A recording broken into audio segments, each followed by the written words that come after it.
part 3 of the 4-part series on wholesaling or virtual wholesaling. If you're looking to make $10,000 to $20,000 a month consistently every single month in virtual wholesaling, these are some things that you need to know. And if you didn't watch the other segments, you can go back in this series and watch them first. But today we're going to be talking about CRMs. CRMs are customer resource management systems, or your system. A lot of people use Podio or Go High Level or some type of build out or variation of those softwares to run their real estate businesses. And all of these are great.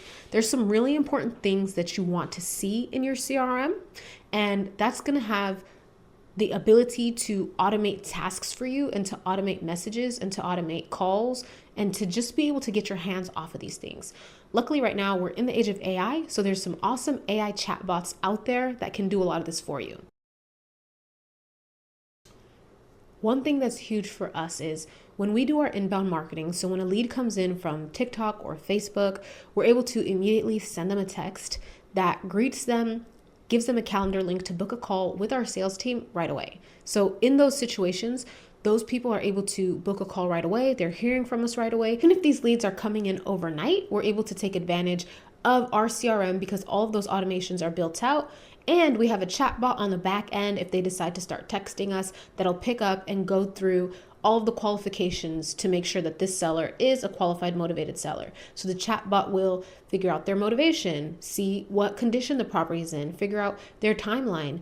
And it does all these things in the background while our team is talking to closable seller leads or generating new leads. So this is a huge part of the CRM that I think is a must-have. If you need help with your CRM, there's going to be a link below, or email info@sixfigurewholesaling.com and we can help you get a fully built out CRM so you're able to have these automations and you're able to do these things consistently so you're not wasting money on marketing. The worst thing ever is if you're spending money marketing and you're not able to follow up with sellers, or you're not able to reach back out to them when they call you or text you.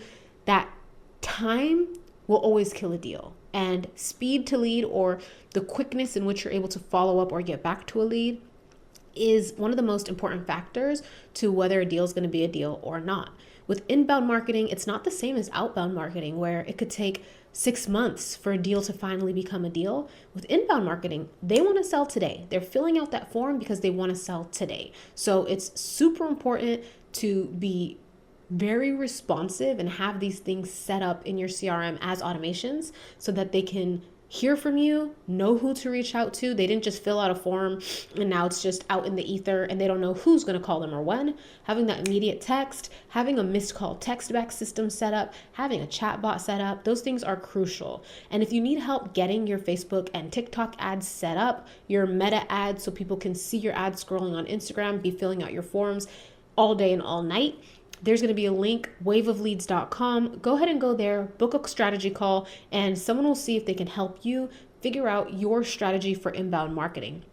If you're spending between $2,000 to $5,000 a month on marketing and you aren't getting the results you want, this is going to be crucial to get that wave of leads to start actually closing consistent motivated seller deals and get to that $10,000 to $20,000 a month. I hope you enjoyed this. Hit the subscribe, like, share button. If you know somebody that would find value in this information, make sure you share it with them, and I'll see you guys for the last part of this 4-part series where we go over sales processes and sales systems.